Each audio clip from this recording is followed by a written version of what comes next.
How's it going, guys? My name is Jared Ace and welcome back to Money Met Eish. This is the June monthly review where we will go over the Money Met Eish EasyEquities portfolio in a little bit more detail and have a look at the things that happened in the last month. But before we get into the video, please remember that this is not financial advice, I am not a financial advisor, and this is not a blank cup. But more on that later. Also, please remember that my videos are meant for entertainment and education purposes only, and should not be used as the basis for any investment decisions.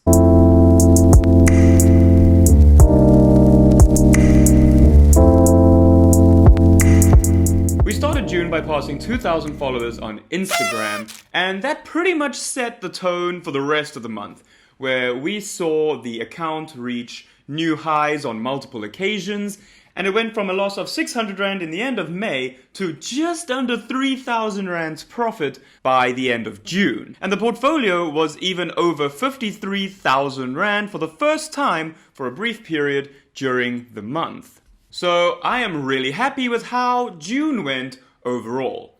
Now let's have a look at each individual account and see how it fared during the month.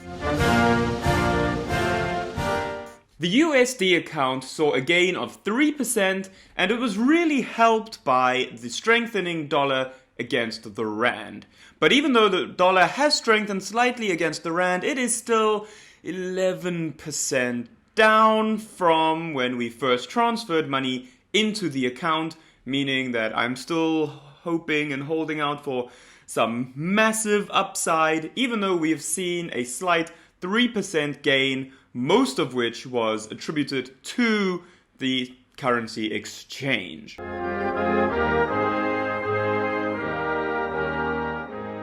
The ZAR account dropped from 9,400 Rand to 7,800 Rand, even though it saw a 6% gain. And you might be thinking that sounds impossible, but there's a very simple explanation. The 9,000 Rand included the IPO money that we had from the Core Shares Global IPO. The money that we put into the IPO was bought in the ZAR account, and we took that money out, we sold out of those shares and transferred it to the tax-free savings account. So we saw a capital gain on our other stocks, even though the actual portfolio value dropped. So even with the dropping of the value of the portfolio, we still saw a gain in the value of the stocks remaining in the portfolio. Our tax-free savings account saw a massive 31% gain this month.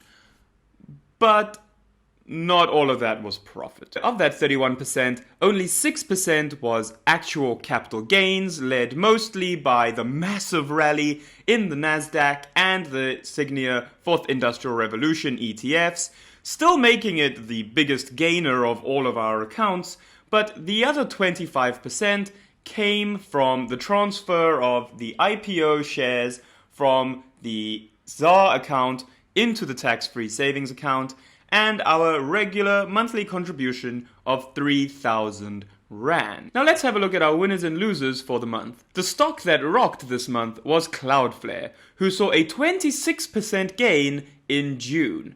And our moomish of the month was Jumia, whose share price fell 12%, meaning it's fallen 60% from its highs in February, when we were sitting on a 200% unrealized gain. We should have taken some profits. But, as they say, you live and you learn. Honestly, I don't know what I'm supposed to learn with Jumia though. Haven't learned much there.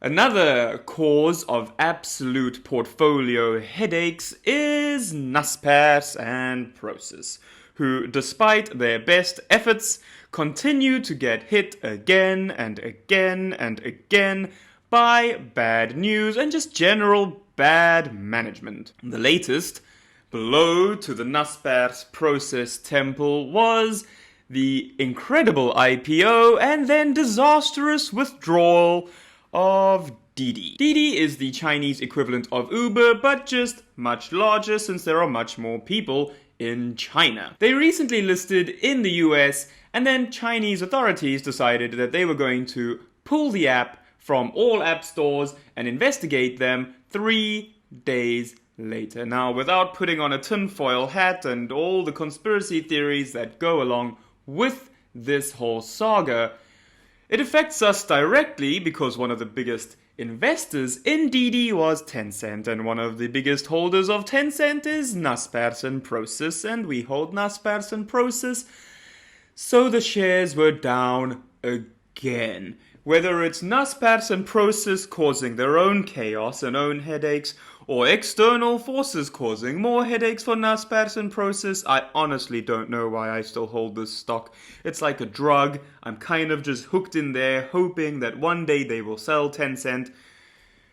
But it doesn't look like it's gonna happen anytime soon. Tencent also has its own investigation worries with the Chinese government, so yeah. One thing we have learned recently is that in order to get a better handle on your finances and your financial future, you need to be specific. And I'm talking every cent specific. If you're not being specific, it brings to mind a Lewis Carroll quote where he said, if you don't know where you're going, any road will get you there. And if you're not being really specific with your money goals and what you want to achieve, any road is going to get you there. So really be specific with what you want and your financial goals. Even if it makes you feel a little bit awkward in the beginning, the more you speak about it, the more we talk about money, the less awkward it becomes. I asked my followers if they had an emergency fund, and 54% of people said they had no emergency fund at all. And that's terrifying. I really hope that 54% of people don't have any money in the markets, because you cannot sprint before you can crawl. And an emergency fund is really not even crawling yet. That's just sort of learning how to roll over. It doesn't have to be a huge $1,000 starter emergency fund that Dave Ramsey speaks about. It really, even just 1,000 Rand put away in case an emergency happens, would be a huge, huge weight lifted off of your shoulders. Not having an emergency fund is a huge threat to your financial future.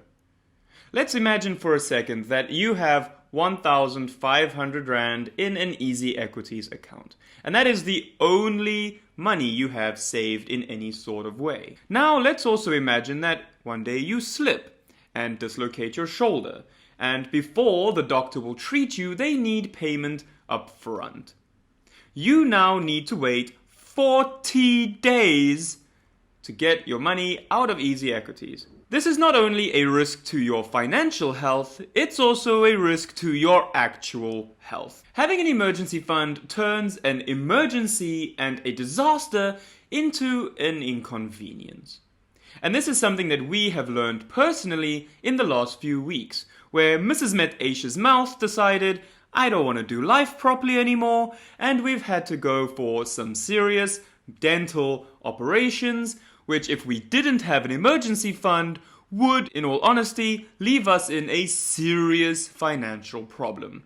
But since we have been putting money away in an emergency fund religiously every month, it's kind of annoying, but we can handle it and deal with it without having to take away from our investments or the money that we need to live on every day. If you draw money out of your investments because of an emergency, you are not only doing harm to your current investment account, but you are also costing yourself possible huge amounts of money in the future through opportunity costs, which is the money that you don't make by not taking opportunities. The emergency fund just provides you with that little bit of security to make sure that if things go wrong, and things sometimes go wrong, you will not be in a bigger problem than you already are in. If you'd like us to put a whole series together on setting up an emergency fund and what constitutes an emergency, comment down below. One thing you don't have to be too specific about is what you do with today's video sponsor, RPTrading. Started by two young entrepreneurs who are still in high school and happen to be my baby brothers, RPTrading sell a wide range of paper cleaning products for all your dirty jobs, and they deliver, so you'll never be caught with your pants down again. Contact RPTrading on Instagram or on the phone numbers in the description below. RPTrading, the poopy paper people. So that is the June monthly review and portfolio update. Thank you so much for watching, everybody. If you liked the video, please hit that thumbs up, subscribe down below, and ring that bell to get notified whenever we update new videos. Please also remember that you can follow Money Met Eish on Instagram and Facebook and everywhere where Money Met Eishes are. We're also having a live Q&A on Instagram on the 17th of July from 6 until 7. So if you have any questions or you want to ask us, or if you just want to chat, you can join us on Instagram. You can join us at Money Met Eish on Instagram for that live Q&A this Saturday, 6 to 7 p.m. Thank you so much for watching, and good night.